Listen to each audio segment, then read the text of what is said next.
Patrick ajeitando para a cobrança. Ele, Tafarel. Partiu Massaro, pé direito, bateu. Tafarel! Vai ter Brasil! Portugal na CE 1985 é o tema forte deste Destino de Saudade, obviamente com muito futebol à mistura. A adesão foi assinada a 12 de junho de 85, a entrada oficial a 1 de janeiro de 86 e, portanto, hoje o Rui Miguel Tovar o que nos propõe é regressar à última edição do Campeonato Nacional que foi jogada antes da entrada de Portugal nesse espaço económico e não só. Luís, Rui Miguel, muito bem-vindo. Tranquilo. Estou a pensar ainda no Luís Reina do Joel Amorim, do Portimonense desta temporada fabulosa. Lindo. Rui, muito bem-vindo, muito bom dia. Olá, bom dia, tudo bem? A tua t-shirt é muito bem escolhida para hoje, porque também recupera um momento icónico do ano de 1985 em Portugal. Sim, abril, não é? Grande Prémio de Portugal, primeira vitória de sempre do Ayrton Senna. Lotos, não é? Lotos, sim. John Player Special. Nem mais. Número 12.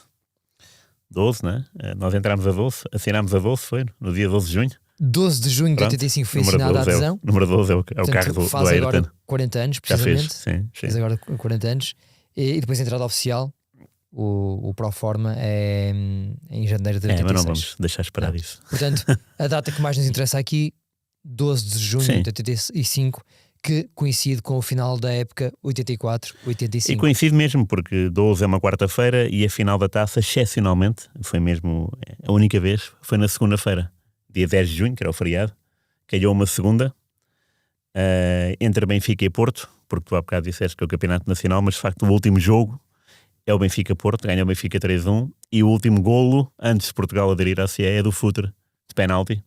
Futre esse que marcaria depois em 93, portanto 8 anos depois, marcaria pelo Benfica também no Jamor. Contra o Boa Vista. Contra o Boa Vista, portanto é um jogador que marca por Porto e Benfica, o que fica bem porque demonstra que é um jogador com queda para golos em jogos importantes. Não que ele seja um goleador, mas neste caso é engraçado.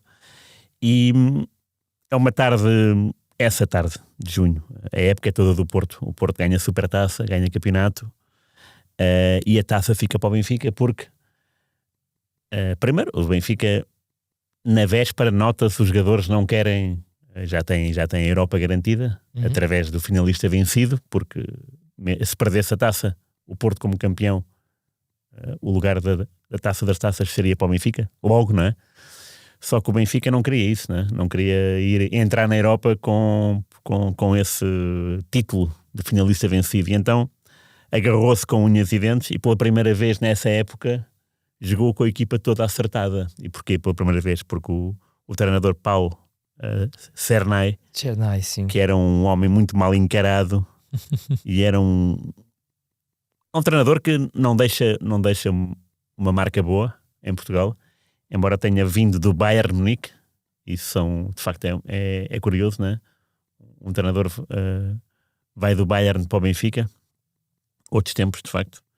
É um treinador que até irrita o Eusébio, por exemplo, porque o Eusébio fazia parte da equipa técnica e costumava rematar, não é? À baliza, treinar guarda-redes, treinar livres com o Carlos Manuel. Esses três eram famosos. Treinos famosos. São muitas vezes recordados por quem lá estava. Sim. E o Paulo Cernay atiçava o Eusébio de maneira muito rude, não é? O Eusébio passava-se com ele. E a equipa também, porque o Cernay fazia as equipas de uma forma muito esquisita, nunca punha os jogadores no seu sítio, e por culpa disso também, atenção, haverá outros fenómenos que explicam o terceiro lugar do Benfica. Não é comum. É claro que o Benfica convive com o adeus do Eriksen. Portanto, o Eriksen chegou em 82, foi campeão, ganhou na primeira época campeonato, Taça de Portugal, e chegou à final da Taça UEFA. No ano seguinte ganhou outra vez o campeonato e depois vai para a Itália. Entra o Paulo Cernay, que faz esse trabalho de acabar em terceiro lugar. 2 vezes campeão na Alemanha. Na Bundesliga, 80 e 81. Em matéria de currículo era bom. Era bom. Mas de facto veio estragar um bocadinho o Benfica. Os jogadores queixam-se disso mesmo. Aliás, tanto a bola como o recorde no dia seguinte à conquista da taça. os capitães, as figuras, o Bento, o Carlos Manuel, o Diamantino, falam todos contra o treinador e que quem fez a equipa foram os Carlos Manuéis da vida, os Pietras, e um momento, ou melhor, um pormenor decisivo dessa final da taça é a inclusão do Cheu. O Cheu não tinha feito tinha feito 15 jogos ou 16, sempre a conta-gotas, nunca a titular. Mas nesse dia os jogadores impuseram o Cheu como titular. E o que é que aconteceu no outro lado, no Porto? Aconteceu uma coisa também, um fenómeno estranho, que é os capitães, Lima Pereira e Gomes, serem substituídos antes do intervalo. Ao minuto 35. Os do dois. Arthur Jorge. O que é estranho, né? Já havia 2-0, não? 35 já estava, desculpa Rui, já havia 2-0. Pronto. Nunes e Maniche. Sim. O Manique marcou 2. Sim, Manique, é claro. É estranho. Já agora, Rui, o Benfica joga, vamos recordar porque eu adoro recordar estas equipas. Claro. Na baliza Manuel Bento. Sim. Na defesa, vou tentar aqui compor isto com alguma lógica. Pietre no lado direito, Álvaro Magalhães no lado esquerdo, centrais, presumo que António Bastos Lopes e o Oliveira. Meio campo, Nunes, Carlos Manuel e Cheu. E mais na frente, Diamantino, José Luís e Manique. Entraram o Nené e o Vando aos 73. Do lado do Porto, Zé Beto na baliza, João Pinto do lado direito, Inácio do lado esquerdo, Eurico e Lima Pereira. Eurico, teu amigo Eurico. Centrais. Meio campo com Kim e Frasco, Jaime Magalhães na direita, Paulo Futre na esquerda, Fernando Gomes e Vermelhinho mais na frente. Aos 35 minutos, muito estranho de facto, sai Lima Pereira e sai Fernando Gomes e entram Semedo e, surpresa das surpresas, Mito. Verdade. E duas coisas, o Gomes estava alucinado. O Mito jogou esta final. O Gomes estava alucinado, portanto saiu com dores agarrado à coxa. O Lima Pereira não, saiu por opção técnica porque aquilo estava a ser um escoador. O Benfica estava a jogar À vontade. E o Lima Pereira estava a dar muitas casas. E o Eurico não. Tanto que as crónicas dizem que o Eurico é que salvou o Porto de uma goleada. O Eurico, não foi o Zé Beto. Incrível. Portanto, opção e ilusão. Mas também é verdade que um jogador pode agarrar-se à coxa e fingir que sai lesionado, não é? Portanto, mas a versão é que o Gomes saiu agarrado à coxa e o Lima Pereira foi técnico. O pormenor do Mito ter entrado, o Mito foi emprestado à Académica no ano seguinte e nunca mais jogou no Porto. Ele fez 4 jogos pelo Porto, todos nesta época. Portanto, primeiro ano de sénior. Depois faz uma carreira sempre fora das Antas. Sempre fora. E a RTP, em direto, o que dá é que entrou o Quinito, que nem sequer estava no banco de suplentes. O Quinito dá furada. O que dá uma barraca descomunal, porque todos os jornais falam disso. Só havia um canal, não é? Só havia um jogo para seguir. Agora seria um pormenor de rodapé.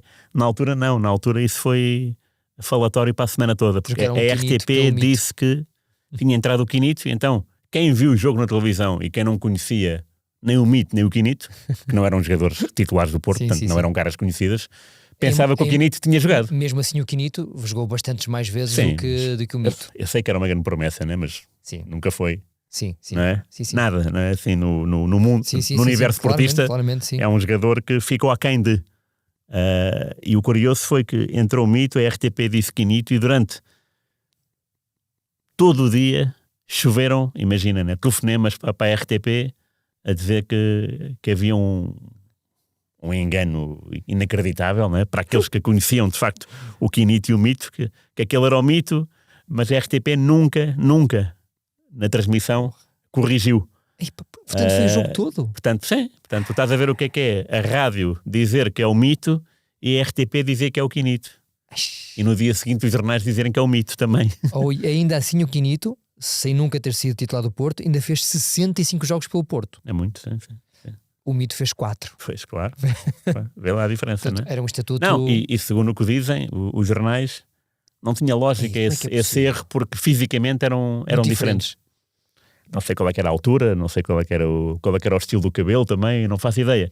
Sei que eram diferentes, de acordo com as crónicas, e que foi um erro daqueles imperdoável, até porque o Quinito não estava na ficha de jogo. Não sei qual é que eram suplentes estão Estava aí o mais. Eduardo Luiz também no banco. Eduardo Luiz. E por acaso aqui na ficha do 0-0 não aparece mais ninguém. Temos que completar ok. esta ficha. Mas sei que Falta o agora Quinito, suplente e mais um jogador. o Quinito não estava no banco de suplentes, nem tinha sido convocado.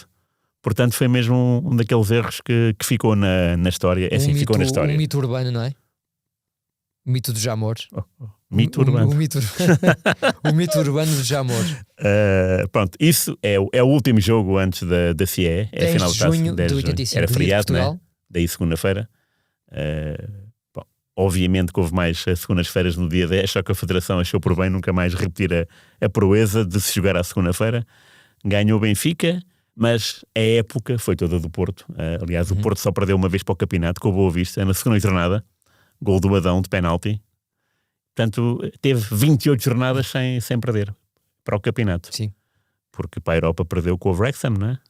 É neste ano, sim, exatamente. 8-4, 8-5. Das derrotas mais humilhantes da história do Fogo Porto. E uma com o Benfica para a Supertaça, mas que não lhe retirou a Supertaça. O Porto conquistou a Supertaça. Vamos a isso. Portanto, esta época do Porto de facto é muito boa.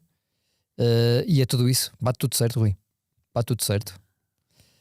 O Porto acaba campeão com uma grande vantagem, 55-47. 8 pontos sobre o Sporting. Que também é uma novidade, o Sporting acabar à frente do Benfica. À frente do Benfica. Novidade quando é segunda e terceira, atenção.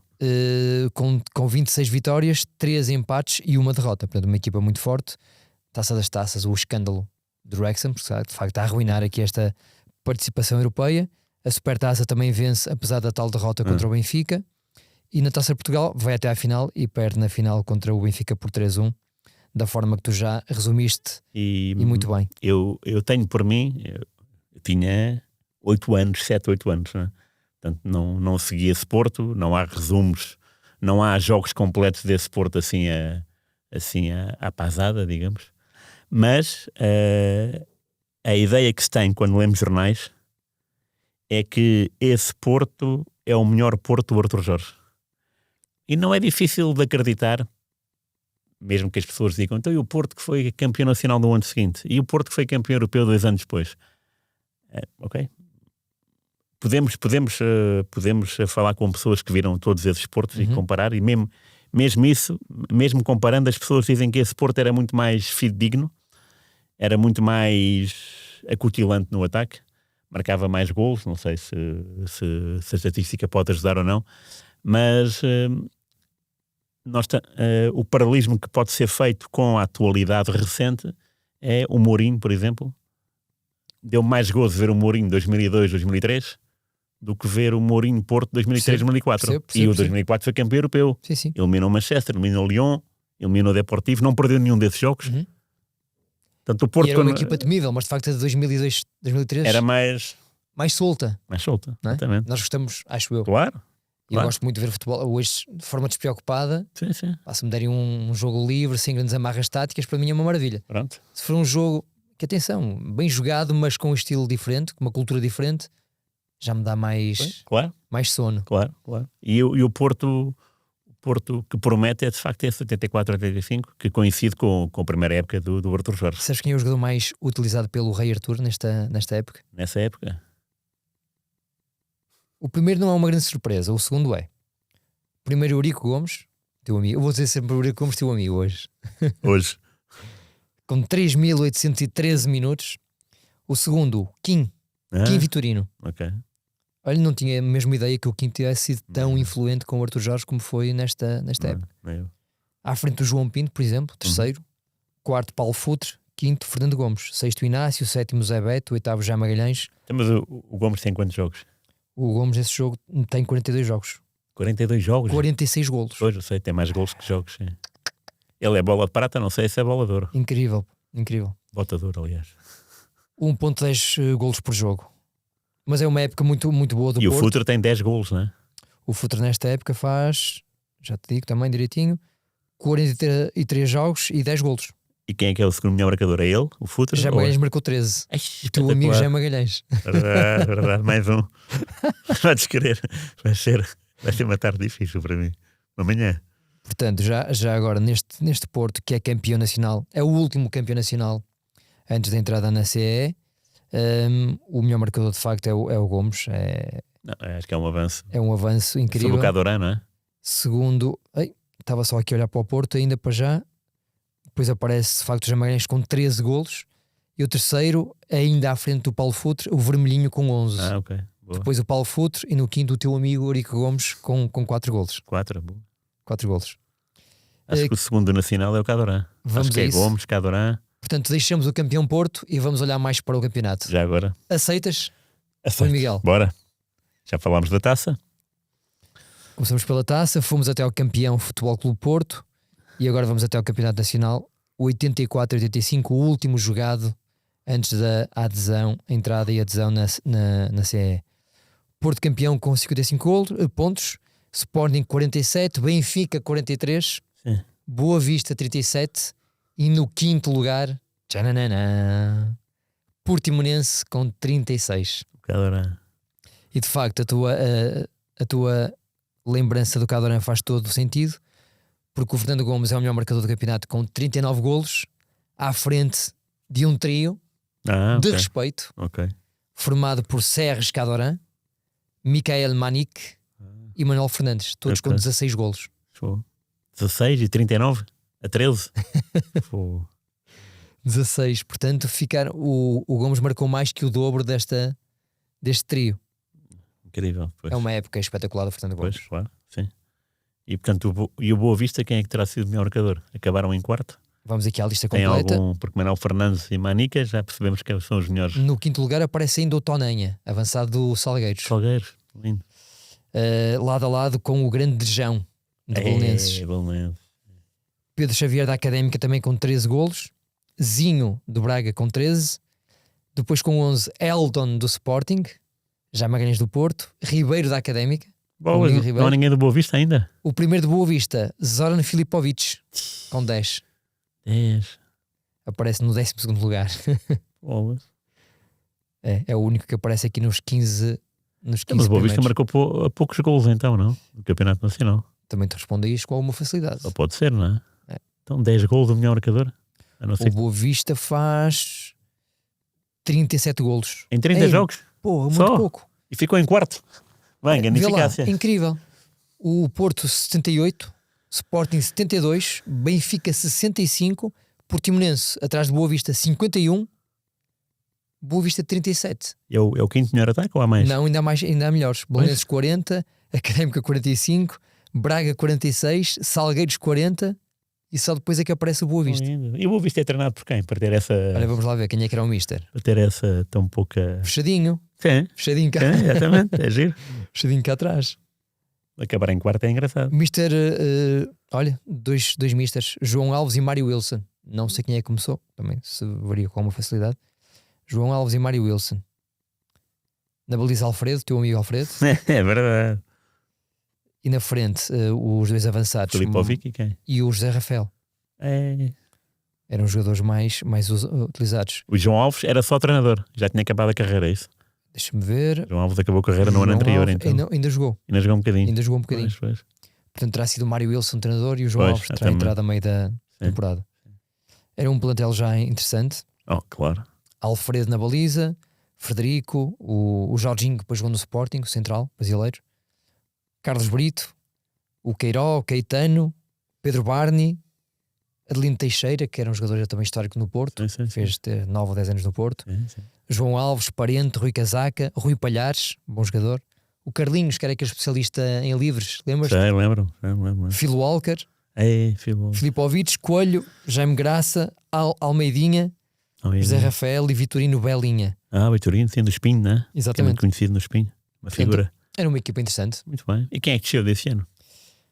As equipas que deixem, portanto, diretamente Vizela, último classificado, Varzim e Farense. O Rio Ave faz aqui um play-off que eu não sei para onde é que... Deixa lá ver. A altura era Liguilha, né? Liguilha. Ainda não havia play-off. Play-off, estas modernizes. Ou então torneio de competência, não é? Havia também essa designação. Torneio de competência. Olha, a Liguilha é contra... esta Liguilha teve muitos jogos. O Rio Ave fez 6 jogos na Liguilha. Pois, é com o segundo da Zona Norte, da Zona Centro e Zona Sul, não? Contra os Chaves, contra a União da Madeira e contra o Leiria. E passou? Portanto, o Rio Ave faz 4 vitórias, um empate e uma derrota. Portanto, acredito que sim. E o Chaves também. O Chaves subiu nesse ano. Na Liguilha. Estamos aqui tudo, meu amigo. Isto é um espetáculo. O Chaves passou em segundo. O Chaves primeiro, À frente, boa. com os mesmos pontos do Rio Ave, 9 pontos, os dois. União da Madeira e União da Leiria com 3 pontos. Sim, Portanto, é o Chaves que participa na época seguinte. Porque esse é o salto dos Chaves. Bem, o jogo decisivo, União da Madeira 3, Chaves 4. E quantos gols do Raul Lagos, vê lá? Sei pá, aí 3 ou isso? As tuas questões são maravilhosas. Não, que o Raul Lagos foi o goleador desses Chaves. E depois foi treinador desses Chaves. Aqui não aparece. Desses Chaves mítico, que depois Desses vai à Europa. Mítico. Atenção. O Raul Águas também era ponta de lança, como o Rui Águas e o José Águas. Sim. E bom de cabeça também. Aquela família era mesmo... Então não sabes agora o que é que se passou neste fim de semana? Não. No fim de semana passado. Não. Então, o neto do Zé Águas, filho do Rui Águas, O Martim? levantou a taça no Jamor. Pelo Lusitano de Évora. Ganharam a vitória. Lindo. Pois. Lindo. Com 3 gerações a levantar a taça no Jamor. Ei, pá, espetacular. Zé Águas, Rui Águas. E Por eu. acaso sabia que o Martim Águas, médio, não é? É mais médio. Jogava no Lusitano. Sei que ele ganhou nos penaltis, mas não vi Foi. depois, não vi as imagens. Não, nem eu, mas Como capitão de equipa? É mesmo o capitão de equipa ele? boa pergunta. Aí já estás a entrar nas profundezas da minha ignorância, desculpa. Também temos aqui a resposta para isso. Mas acho que o Rui Águas nunca foi capitão. Eu digo levantar a taça, ganhar um título lá. Está na equipa. Claro, Sim, claro, está na claro. equipa. Está na equipa. Sim. Ruizinho, Espetacular. em isso. relação a esta época, 84-85, o que há mais para contar? Olha, não sei. Mais. Porra. Mas, olha, o Sporting tinha um belo treinador, o João Toshak, que nunca perdeu em casa. Para o campeonato, digo. Perdeu em casa para a taça com o Rio Ave. Isso foi o Rio Ave de Mário Reis. Isso foi um escândalo. E o Sporting na altura convivia mal com escândalos, porque há escândalos que a direção consegue abafar e acreditar, não é? no treinador. Mas esse escândalo foi muito mal aceito, até porque parece-me que foi jogo de desempate, ou seja, o Sporting foi empatar a Vila do Conde e depois foi eliminado em casa, 0-1. Perfeito. É isso? Perfeito, amigo. É a única derrota do Toshak em Perfeito. casa. Portanto, 26 de março, portanto ainda antes de entrar na CE, com um seguramente. golo do Álvaro Soares aos 85 minutos.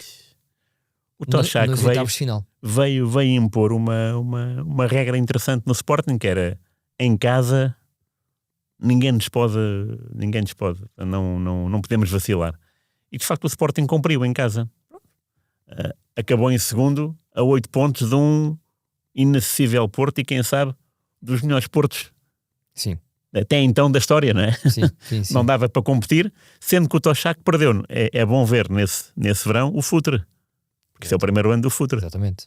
É verdade, ganhou o Sousa e o Jaime Pacheco, sim senhora, jogadores que vinham de um europeu bastante satisfatório, ambos titulares, o Sousa até marcou nesse europeu, mas o Toshak teve que conviver com isso. No campeonato foi praticamente imaculado em casa, o Sporting. Foi. Há aqui um empate 4-4 contra a Académica. Que sim. jogaço. 4-4. Mas na taça, com muitos problemas. Empatou 0-0 contra o Elvas. Vê lá, só foi depois ao Alentejo decidir, 2-0. Okay. E depois empata também em Vila do Conde e perde em casa contra o Rio Ave. Para o campeonato, estou aqui a ver se encontro. Há aqui um empate 0-0 contra o Porto. Tá bem. De resto, só vitórias. Só vitórias, de resto. Acaba a golear o Vitória de Setúbal 4-0 no dia 2 de junho. Aí, uma semana antes da final da taça. Portanto, aqui Então, com e quem foi o último gol do Sporting então antes da entrada na CE já agora? Litos. Litos? O teu amigo Litos. Olha, vês? Portanto, olha, Futre, último gol do Porto, Manica, último gol do Benfica, Litos, último gol do Para Sporting. quem nos ouve e para perceber esta brincadeira do amigo, é que são aqueles nomes que passam pelas nossas conversas quando estamos a pensar em fazer os convites Em para as convidados, entrevistas. é verdade. E eu sim, sei que o Rui se dá melhor com alguns do que com outros, Sim, ou tem mais claro. confiança, não é só melhor, claro, é mais confiança. é verdade.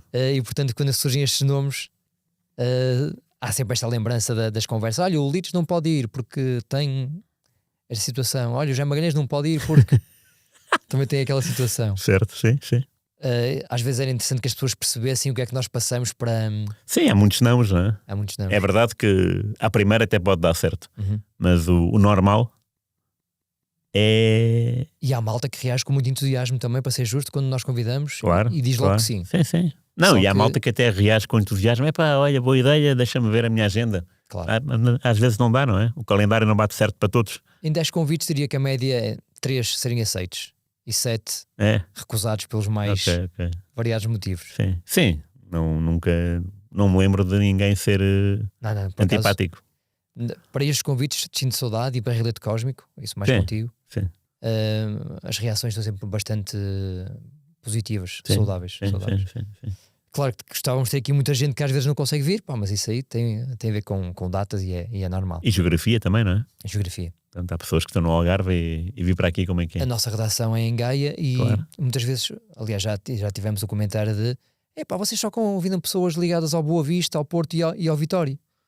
Não é verdade, mas muitos deles são, de facto, porque vivem aqui perto. Claro. E é muito mais fácil alguém que viva na cidade do Porto vir aqui a Gaia de convidar jogadores históricos do Benfica e do Sporting que vivem em Lisboa. Claro. Nós gostávamos muito de trazer, aliás, o Litos é um caso que esteve muito perto de vir, não é?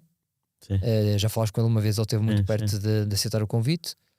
O Schwartz também já me foi sugerido, pá, e falei com ele, com o Schwartz, e ele não podia vir no dia em que tu vinhas. Pois, claro. São Sim. obstáculos que vão surgindo. E o Madger já Normais. veio no dia que eu não podia vir. É verdade. Isso tive que agarrar mesmo. Claro, pá. então, e acho bem. Ó Ruizinho, o domingo esportivo tem alguma coisa a ver com isto? Tem, claro. E que eu não faço a mínima ideia. Não, ainda bem. Podemos saltar? Pode saltar. Portanto, meus amigos, vamos saltar para o campeonato 84-85, Portugal na CE, agora a versão domingo esportivo. Domingo Desportivo. Meu amigo, quem é que nos traz hoje aqui para o domingo esportivo pré-CE? Já falámos da equipa dele, Portimonense, é Manuel José. Manuel José porque fez uma época irrepetível, portanto meteu o Portimonense na Europa. Quinto lugar, fantástico. Primeira equipa Algarvia, a segunda seria o Farense na década seguinte, nos anos 90. Paco Fortes. Fortes, é verdade. E Manuel José foi tão boa essa época que começou a seguinte no Sporting. E há uma grande...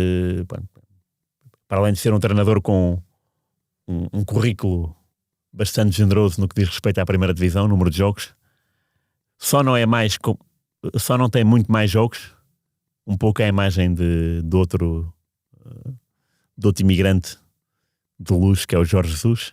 Só não tem mais jogos porque seguiu a sua carreira lá fora, né? Manuel José no Al-Ahly, do Egito. Chegaste a visitá-lo, se bem me recordo. No Cairo, sim. Uma vez, numa final da Liga dos Campeões, ele ganhou 4. Acho que é tetracampeão africano e não penta. Acho que é tetra. Mas o Manuel José aí ainda era um rapaz novo, ainda não tinha muita experiência, mas é engraçado ver como é que esse Portimonense consegue, já agora para se conseguires ver, qual é que é a distância Tinha 39 anos o Manuel 39 só, pois, é isso. Então já foi há 40? 39 anos. Então deve estar a fazer 80, ou será que já os fez? Faz em 2026. Ok. Portanto faz 80 anos em abril de 2026. Muito bem. Qual é que é a diferença do Portimonense para o sexto? Ou seja, como é que o Portimonense consegue esse lugar europeu? Claro. É na última jornada? Vamos a isso. Já agora? 6 pontos de avanço sobre o Belenenses. Então pronto, ok. Então foi tranquilo. Portanto, 2 pontos por vitória. Foi com alguma à vontade. antecipação. Boa, está bem. Agora vamos cá ver, nas últimas jornadas, o Portimonense. Já agora, Rui, se me permites um pequeno parênteses, não sei se viste, se leste, uma grande reportagem que o 00 fez sobre o futebol algarvio. Um dossiê enorme, com as participações do Manuel José, do Manuel Cajuda, do presidente do Lusitano de Vila Real Santo António, também com o Códio Quitos, a representar o Farense. Falamos com pessoas dos 4 clubes algarvios que jogaram na primeira divisão e depois também fizemos um olhar sobre os colégios secundários, CP e distritais. Sim. Um excelente trabalho, assinado pelos jornalistas Miguel Freitas e o Jorge Ricardo, que é algarvio, que está a estagiar connosco. Muito bem.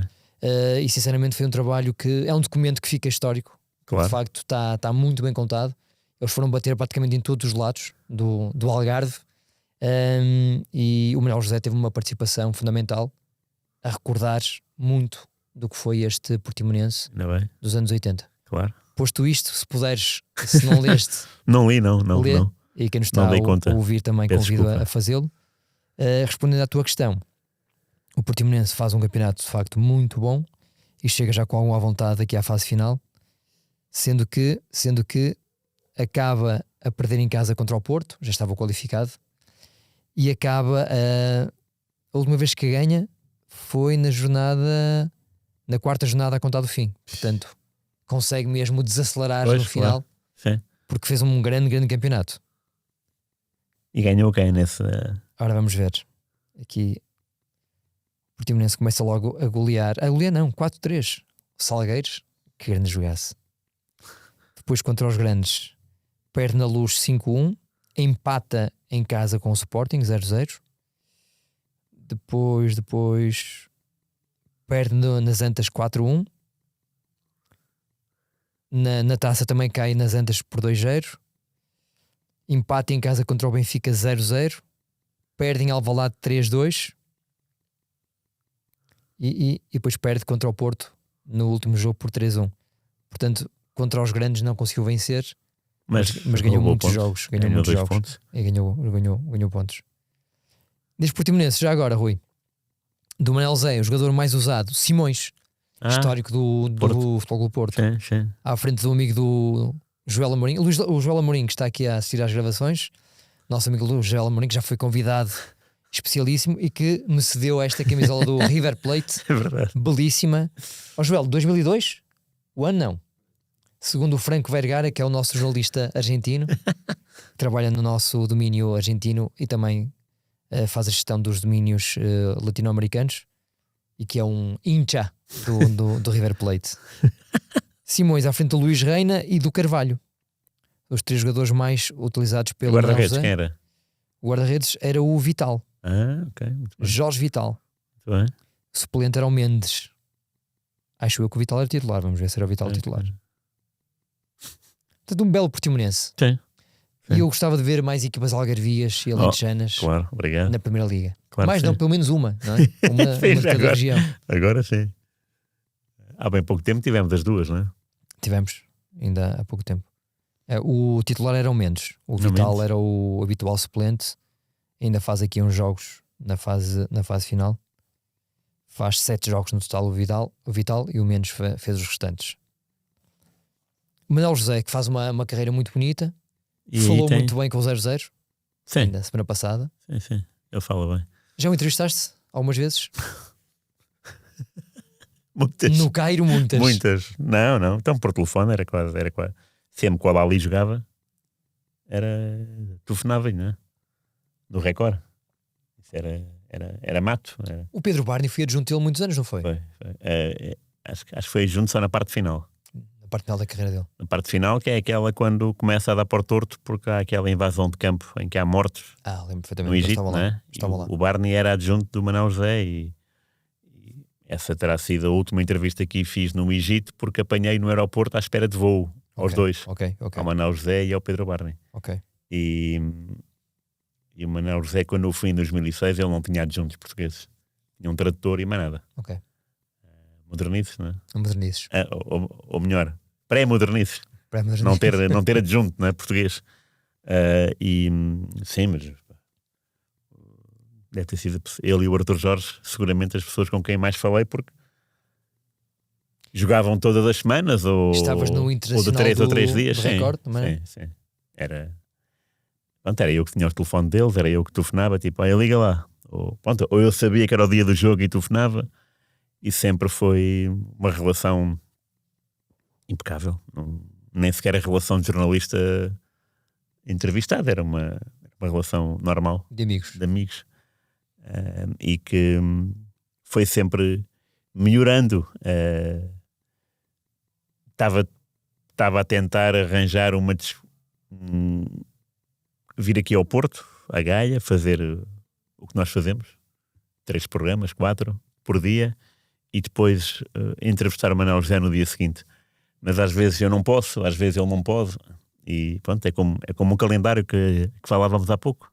Quando eu te levei a Espinho uma vez para almoçar... Foi Vítor Hugo. Vítor Hugo, desculpa, exatamente.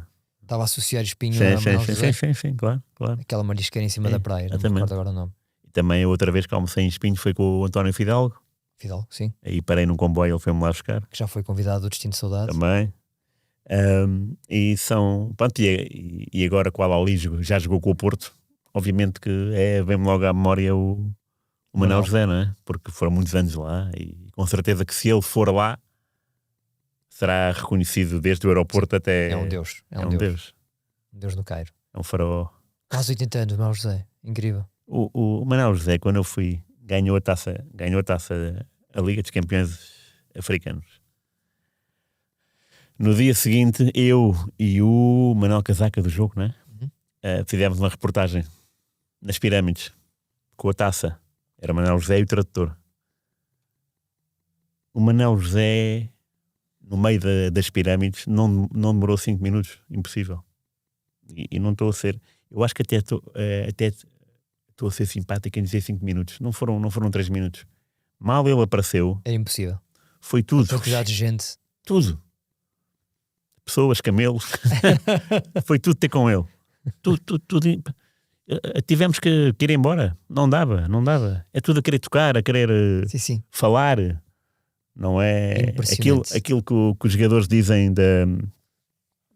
Eu tenho essa memória do Ruud Gullit, que jogou na Holanda, depois foi para a Itália.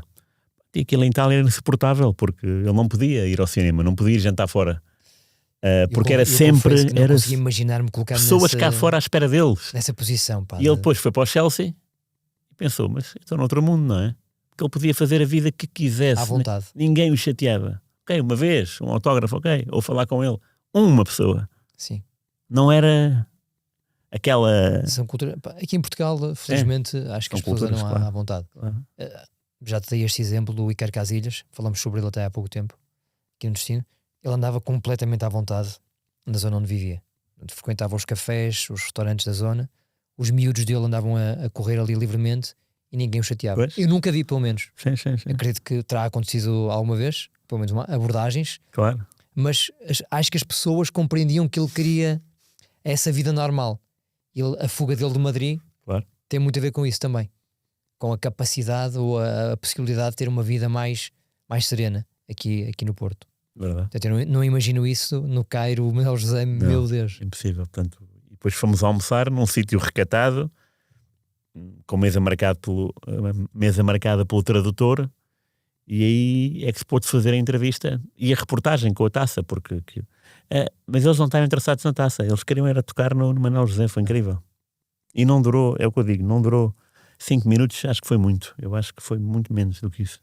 Um abraço ao Manuel José, que esteja bem de saúde, obviamente, que é o mais importante, e é um belo convidado para encerrar este domingo desportivo.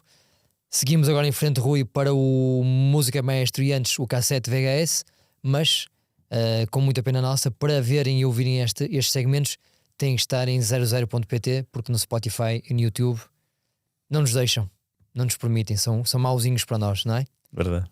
Para quem está no YouTube, Spotify, um abraço muito grande. Pedimos que mudem para 00.pt porque lá têm o episódio completo e bem merecem.